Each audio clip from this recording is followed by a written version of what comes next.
Aquí comienza el podcast de Pilates 4K con Alberto Segovia.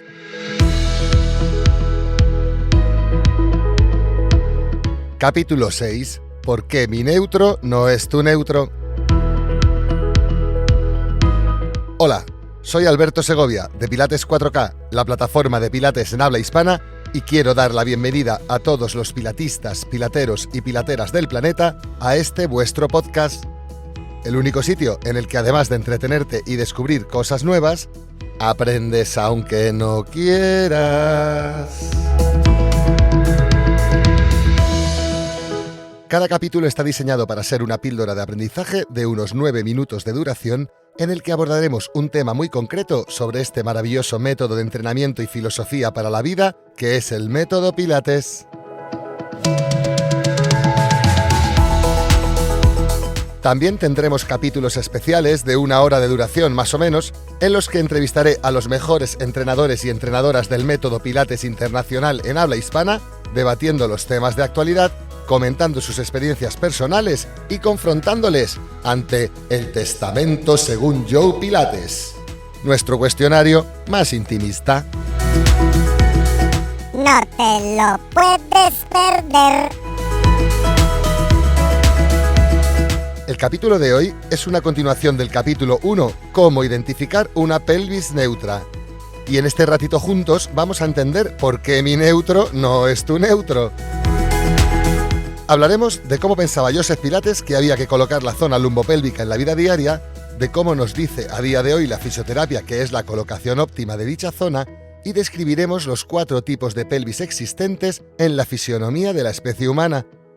Para finalizar, os daré un ejercicio ideal para identificar el neutro lumbar a través de sus sensaciones.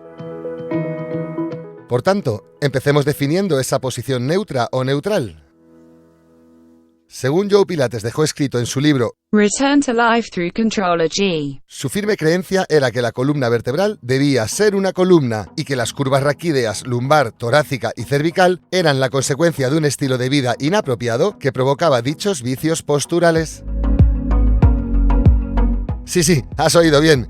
Joe buscaba colocar todas las vértebras sobre una misma línea, incurvando así la columna y rectificándola, por tanto.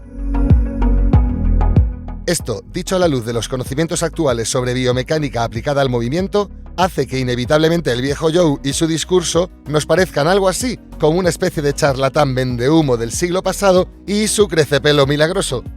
Pero si le reconocemos el hecho de que en su época el conocimiento empírico de la columna vertebral y su funcionamiento eran deplorables, hay que reconocerle también al viejo Joe que, sin duda, fue un auténtico iluminado y un avanzado para su época, al diagnosticar el movimiento como antídoto ante los males que ya empezaban a quejar aquella incipiente sociedad sedentaria neoyorquina de principios del siglo XX. Cambiando de tema, vamos a comentar esa clasificación de las diferentes morfologías pélvicas que ya apuntábamos en el capítulo 1 y sus diferencias. Los expertos han identificado 4 tipos de pelvis en el ser humano: ginecoide, antropoide, androide y platipeloide. El tipo de pelvis que obedece a la definición de antropoide, por ejemplo, posee una forma tal que mayoritariamente se corresponde con el género masculino. Por su parte, la pelvis de forma ginecoide se presenta siempre en el género femenino y es la forma pélvica predominante entre ellas, pudiendo llegar a estar presente en el 50% de las mujeres. Por otro lado, podemos encontrar pelvis de forma androide, que en la vida se da tanto en cuerpos de hombres como en cuerpos de mujeres. Y las pelvis platipeloides, por su parte, son las menos habituales de encontrar y mayoritariamente se dan en el cuerpo femenino. Y ahora, sin pararnos a estudiar más en profundidad todas las diferencias existentes entre los 4 tipos de pelvis, sí me gustaría decir que una de esas diferencias es la distancia entre las palas óseas y otra diferencia es el espacio existente para el canal del parto. Este espacio inferior entre los huesos del pubis, el coxis y los 2 isquiones es menor en las pelvis de tipo antropoide, por lo que cuando una mujer tiene este tipo de morfología pélvica, los médicos encargados de dirigir sus partos suelen recomendarles cesáreas. Y es que las diferencias en anchura, grosor, profundidad, tamaño óseo, angulación con respecto al eje, distancia entre las palas en la pelvis superior, distancia entre isquiones y acetábulos en las pelvis en la parte inferior, son muchas y muy variadas. Tal es así que podríamos generalizar diciendo que no hay dos complejos pélvicos iguales, ya que la interrelación de todos los elementos expuestos hace unos segundos entre ellos y con los demás integrantes de ese cuerpo humano en concreto, supone que existan muchas combinaciones posibles a la hora de colocar todo ese conjunto pélvico en el tiempo y en el espacio, y nada más que un neutro posible, aquel en el que dicha colocación obedece al principio de economía funcional o eficiencia motriz. Aquí quiero recordar que eso de meter la mano debajo del huequito de la lumbar de la persona cuando está tumbada boca arriba te puede servir como medidor para saber las diferencias entre los participantes, pero ni mucho menos como un estándar para todos. Es decir, no pretendas que todos los participantes de la clase tengáis el mismo huequito medido en milímetros de distancia con respecto al suelo.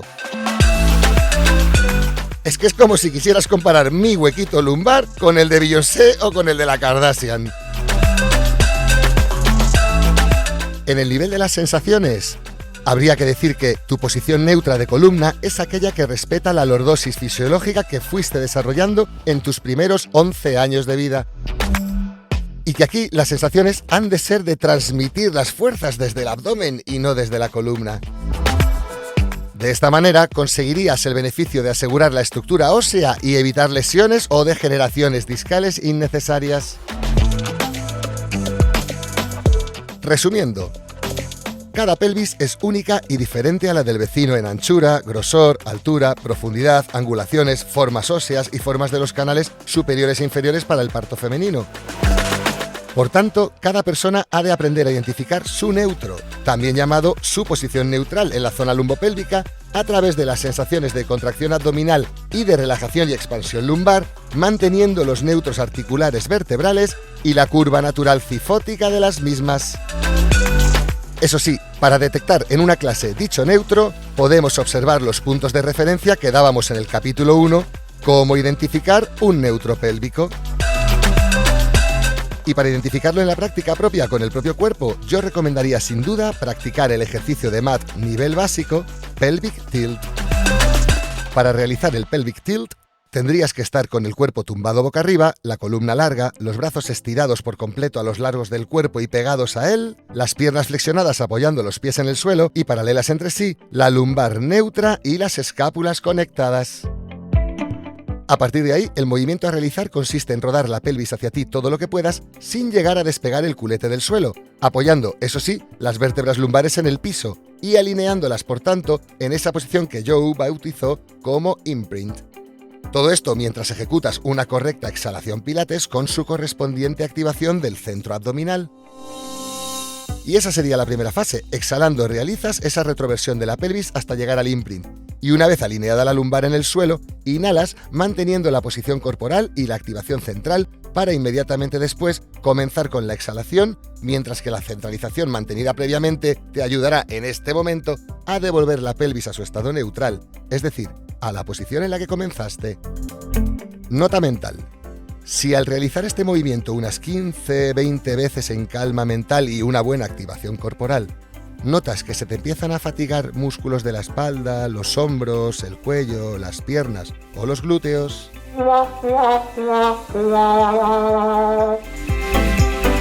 y si por el contrario comienzas a sentir fatiga en la musculatura central del abdomen,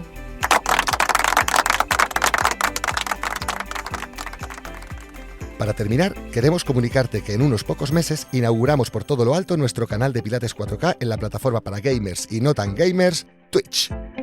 En este canal, los diferentes profesores de Pilates 4K conectarán en directo mientras realizan sus entrenamientos propios para ellos mismos o ellas mismas, a la vez que comentarán en directo con todos nosotros el porqué de haber elegido esa secuencia de ejercicios, o nos resolverán dudas a través del chat sobre la ejecución de los mismos, o incluso podrán ejecutar los ejercicios que nosotros les pidamos en ese momento, y así todos y todas los que nos conectemos a esta experiencia cercana e interactiva podamos seguir aprendiendo y mejorando en la práctica de este maravilloso método que nos da tanto por tan poco. Y nada más por mi parte por ahora. Muchísimas gracias por tu interés. Nos vemos en el próximo capítulo. Hasta pronto.